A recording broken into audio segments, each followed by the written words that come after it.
With My Music Staff, you can keep track of how much each of your teachers and staff members are owed in the Payroll menu.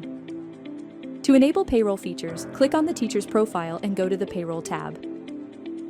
Click the Set Up Automatic Payroll button beside Base Payroll Settings.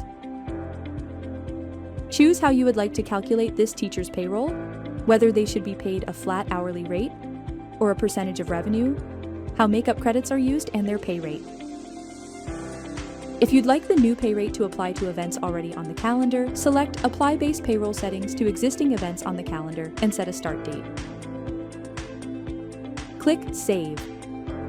Since payroll payments must be paid externally to My Music Staff, it's important to record the payments in the Payroll tab to update this teacher's balance owing.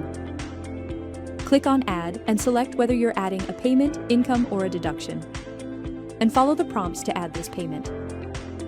This will update the balance owing for this teacher and record the amount as teacher payroll in your expenses and other revenue. Sometimes certain types of events might cause you to pay your teachers differently, whether it's a recital, admin time, a group lesson, or any other category. To create a category payroll override, you can click on Add New next to Category Payroll Settings. Select the lesson category that this teacher should be paid differently for, and update their settings.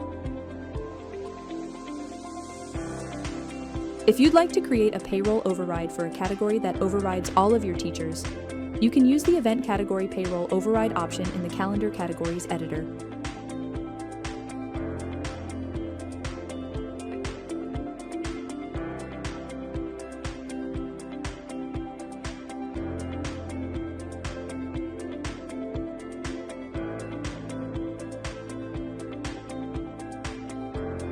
Thanks for watching, and email us at support@mymusicstaff.com if you have any questions.